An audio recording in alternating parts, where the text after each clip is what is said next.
সম্মানিত ভাইরা, ডক্টর এনায়েতুল আব্বাসী মামুনুল হককে কটাক্ষ করে যে কথাগুলো বললো, আমি অবাক হয়ে গেলাম। ইনি বলে বাংলাদেশের একজন বিশাল বড় আলেম, অত ছোটখাটো বিষয় নিয়ে প্রত্যেকটা বিষয় তার নাক গলা দায় কেন?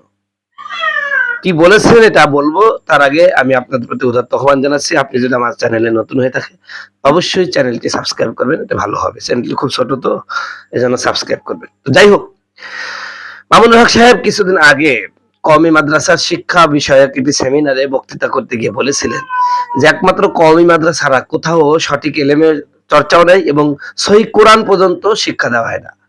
বাংলাদেশে অন্য কোনো প্রতিষ্ঠান নাই একমাত্র কওমি মাদ্রাসা ছাড়া, যেখানে এলেমের চর্চা হয় এবং কোরআনের এলেমের চর্চা তো হয়ই না এবং কোরআনও শুদ্ধভাবে পড়ানো হয় না।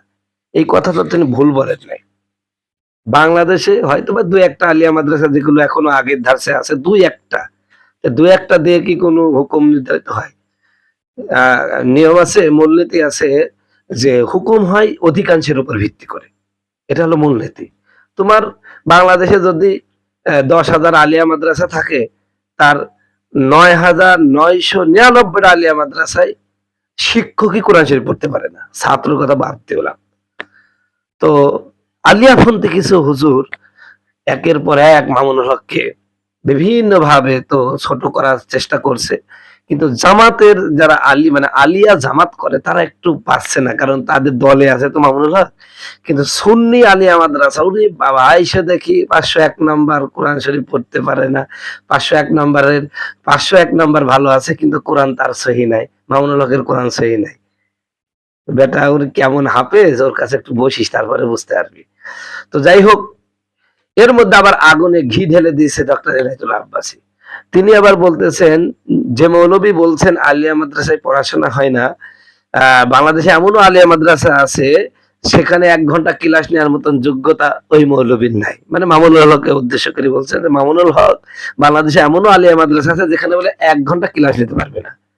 ডক্টর এনায়েতুল আব্বাসী বলছি যে মামুনুল হক কিন্তু বাংলাদেশে বেফাকুল মাদ্রাসাল আরাবিয়া সারা বাংলাদেশের মধ্যে দাওরাতে এক হয়েছে।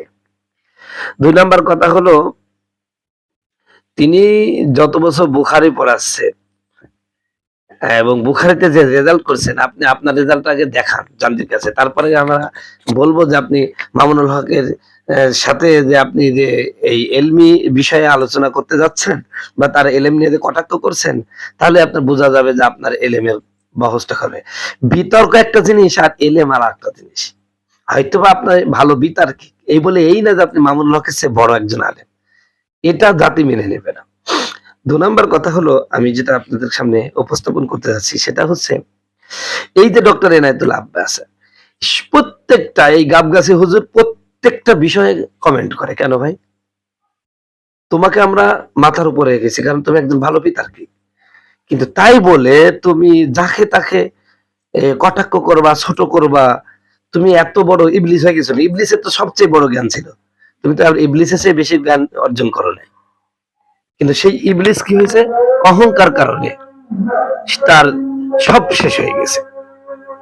তো এই জন্য গাবগাছি হুজুরকে বলবো যে দয়া করে এই কথাগুলো বলবেন না। আপনি তো আগুনে ঘি ঢেলে দিয়েছেন। মামুনুল হক এরকম দাবি করে নিয়ে যায়, একেবারে হয় না, কিন্তু অধিকাংশ মাদ্রাসায় তো হয় না। আর তিনি যা বলছেন সত্যি কথা। যারা একদম সেরেফ আলিয়া মাদ্রাসায় পড়ছে, কার কোরআন শরীফ সহি আছে? যাদের সহি আছে আলিয়া পড়া, সব দেখেন যে ওই হলো মক্তব কমই পড়েছে। আর দ্বিতীয়ত কথা, আপনি কমিয়ে পড়লেন কেন? আপনি তো আলিয়াকে নিয়ে এত গর্ব করছেন, তাহলে এতই আলিয়াতে এলেম আছে, তা আপনি কি জন্য হচ্ছে কমিতে পড়েছেন? আপনার ভাইগুলোকে কি জন্য আপনি কমিতে পড়াইছেন? এই ডক্টর এনায়েতুল আব্বাস নিজে কমি মাদ্রাসা পড়েছে এবং তার ভাই যারা আছে তাদেরকে কমি মাদ্রাসা পড়াইছে, অথচ তিনি কমি হলো মামুনুল হক যে কথাটা দ্রোহ সত্যি বলেছে সেই কথার বিরোধিতা করবে, মানে ভাইরাল হওয়ার আশা। ইনি সবসময় দেখি যে ভাইরাল হয়ে থাকতে চায়। ভাই, আমরা তো আপনাকে সম্মান করছি, আপনি একজন ভালো বিদ্যার্থী, কিন্তু তারপর আপনার চুলকানি কমে না কেন ভাই? এগুলো বন্ধ করতে হবে। এগুলো যদি বন্ধ না করেন আপনি আপনার সম্মান হারাচ্ছেন। পরিশেষে কথাও বলবো যে আল্লামা মামুনুল হক, আমি আপনাকে বলবো, আপনি আমার ওস্তাদ, আপনার কাছে পড়াশোনা করেছি, আপনিও কথা ভেবে চিন্তে বলবেন। ওদের পড়াশোনা হয় না আমরা তো জানি, কিন্তু আপনি বলেছেন যে এজন্যই, কারণ আপনি যে যাকে দেখতে পারে না তার ভালো জিনিসটাও ভালো লাগে না, তা আপনাকে তো ওরা দেখতে পারে না, এজন্য আপনার ভালো জিনিসও তারা ভালো পছন্দ করছে না, এবং এর সাথে সাথে আপনাকে বারবার একটা তহমত অপবাদ দিয়ে 501 501 বলে তারা বিভিন্ন ভাবে আপনাকে অপমান অপদস্থ করতেছে। তো এই জন্য মামুনুল হক সাহেবেরও কথার মধ্যে সচেতনতা আসা বা সতর্কতা অবলম্বন করা উচিত বলে আমি মনে করি।